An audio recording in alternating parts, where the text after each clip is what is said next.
The only woman on Tennessee's death row is asking the courts to...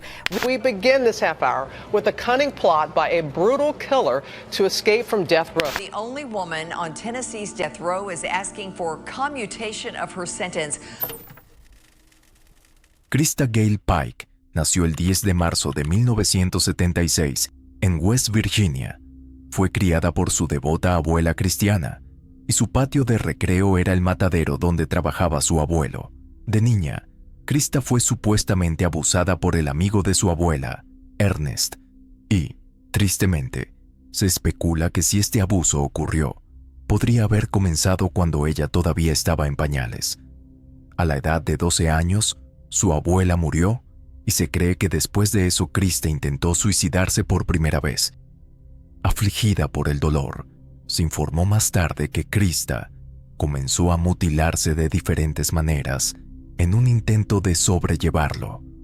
Las cosas empeoraron para Krista cuando tuvo que mudarse con su madre, Carissa, una enfermera registrada con licencia y supuestamente alcohólica. La relación entre ellas no era buena. La madre llevó a Krista a varios psiquiatras, pero no obtuvo la ayuda necesaria para su salud mental. La situación se agravó con los hombres que entraban y salían de la vida de su madre. En una entrevista, Krista recordó que uno de los novios de su madre había hecho una correa de cuero con un mango de madera para golpearla y la colgó en la pared de su habitación como si fuera decoración. Todos estos factores, indudablemente, influyeron en la psique de Krista, lo que pudo haber llevado a su cambio demoníaco de comportamiento. Krista, cuando tenía 18 años, estaba inscrita en el programa Jobs Corp en el campus de Knoxville de la Universidad de Tennessee. En los 90, Job Corps se describía como proporcionar capacitación vocacional para jóvenes desfavorecidos, dándoles una oportunidad para una carrera prometedora. Krista estaba allí para estudiar enfermería, siguiendo los pasos de su madre. Fue aquí donde Krista conocería a Colleen Slemmer, quien estaba inscrita en el mismo programa. Decir que eran amigas sería inexacto. Krista sospechaba que Colleen estaba intentando seducir a su novio de 17 años. El novio, Tadaril Shipp, quedó atrapado en medio de este triángulo amoroso. En un momento dado, Krista había regresado a casa por las vacaciones, mientras que Tadaril se quedó en Knoxville. Fue solo por la ausencia de Krista que él dirigió su atención hacia Colleen. Más tarde admitió que él y Colleen sí tuvieron relaciones sexuales durante ese descanso. Sin embargo, nunca confirmó la aventura a Krista, lo que la llevó a actuar solo sobre sus sospechas. En una entrevista, se puede escuchar a Tadaril diciendo sobre Colleen: «Ni siquiera sabía que existía. Ella se acercó a mí». Amigos de Colleen Slemmer negaron que ella estuviera intentando arrebatarle a Tadaril a Krista, pero con la obvia tensión entre las dos jóvenes, Krista intentó tenderle una rama de olivo a Colleen, ofreciéndole parte de la marihuana que tenía escondida en el bosque. Pero esa no era la verdadera intención de Krista. La bolsa de hierba que afirmaba estar escondida solo era el anzuelo para atraer a Colleen a su lúgubre destino. La noche anterior, Krista le admitió a su amiga, Kimi Loilo, que estaba planeando matar a Colleen, agregando: «Simplemente se sentía mal ese día». Cautivada por lo oculto, no solo Krista expresó sus siniestros intereses. Tadaril, unos días antes del incidente, le diría a otro estudiante que tenía que hacer un sacrificio humano porque los cuerpos celestiales estaban alineados.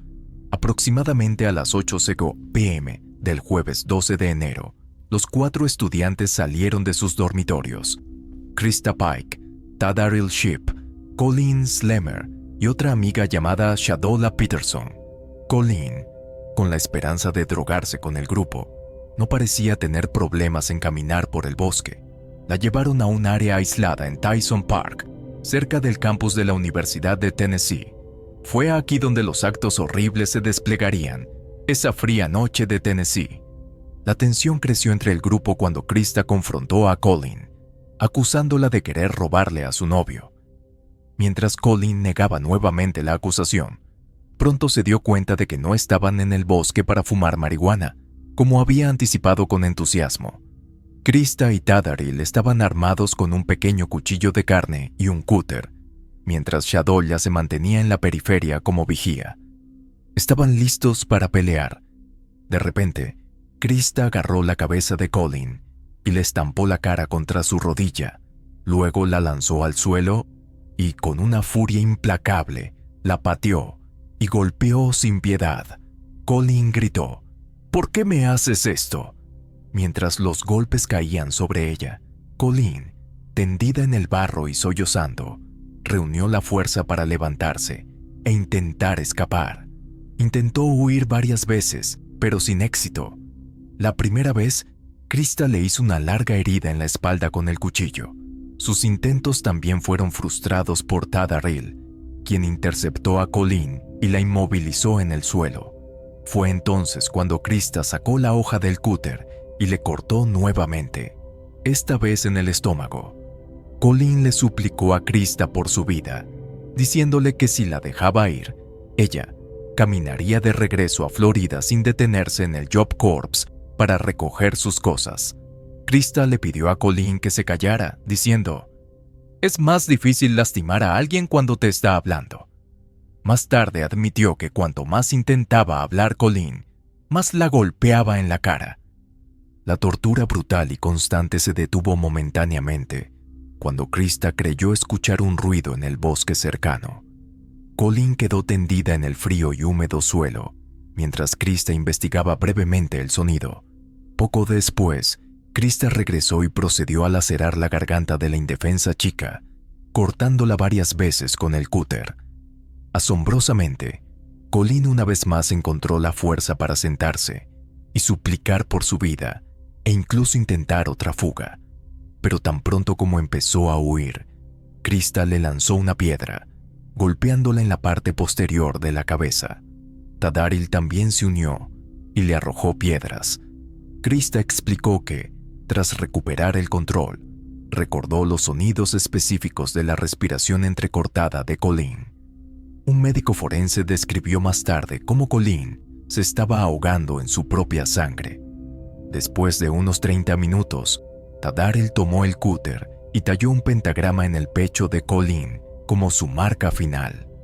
El médico forense declaró más tarde: el área alrededor de cada herida tenía un aspecto rojizo, lo que indica que el corazón aún latía cuando se infligió la herida.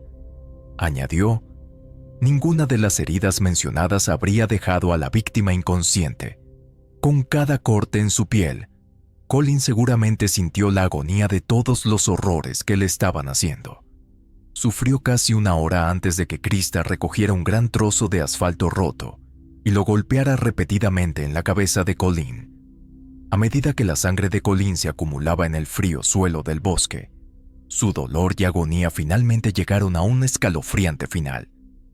Mientras Shadolla vigilaba, Tadaril y Krista arrastraron el cuerpo de Colin a una zona cercana, donde había un grupo de árboles, y la colocaron sobre un montón de tierra y escombros.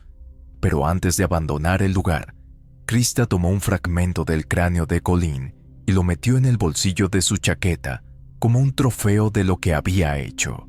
Supuestamente, los satanistas creían que el cuerpo debía estar completo para que el alma fuera liberada, y al llevarse parte de Colin, su alma quedaría cautiva. Luego, quitaron 2 de sus tarjetas de identificación y un par de guantes negros que Colin llevaba puestos.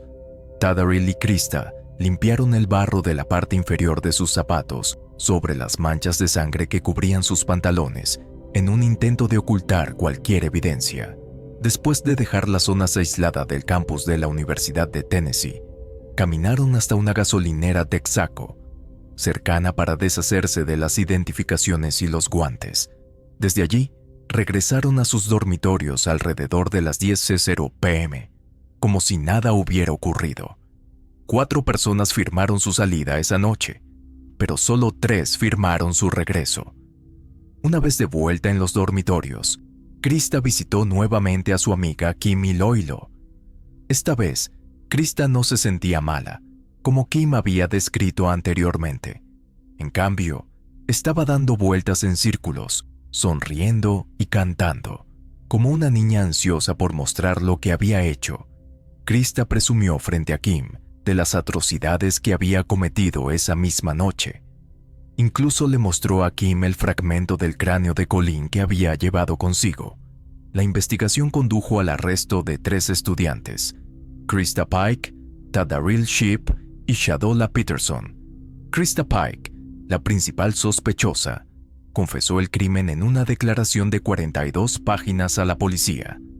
Admitió haber atraído a Slemer al bosque y atacarla brutalmente con una piedra. El juicio se llevó a cabo en marzo de 1996 y Krista Pike fue declarada culpable de asesinato en primer grado y condenada a muerte. Tadaril Sheep recibió una sentencia de cadena perpetua y Shadola Peterson recibió libertad condicional a cambio de su cooperación con la fiscalía. El caso del asesinato de Colleen Slemer conmocionó a la comunidad y generó una intensa atención mediática. Krista Pike, a la edad de 20 años, se convirtió en la mujer más joven en ser condenada a muerte en los Estados Unidos. A pesar de múltiples apelaciones, su sentencia ha sido confirmada y permanece en el corredor de la muerte. Entonces, cuéntame, ¿qué opinas de la resolución de este caso? No olvides responder y dejar tu opinión en los comentarios. Suscríbete y deja tu like para vernos en el próximo episodio de La Verdad del Crimen. Hasta entonces, mantente seguro y sigue cuestionando.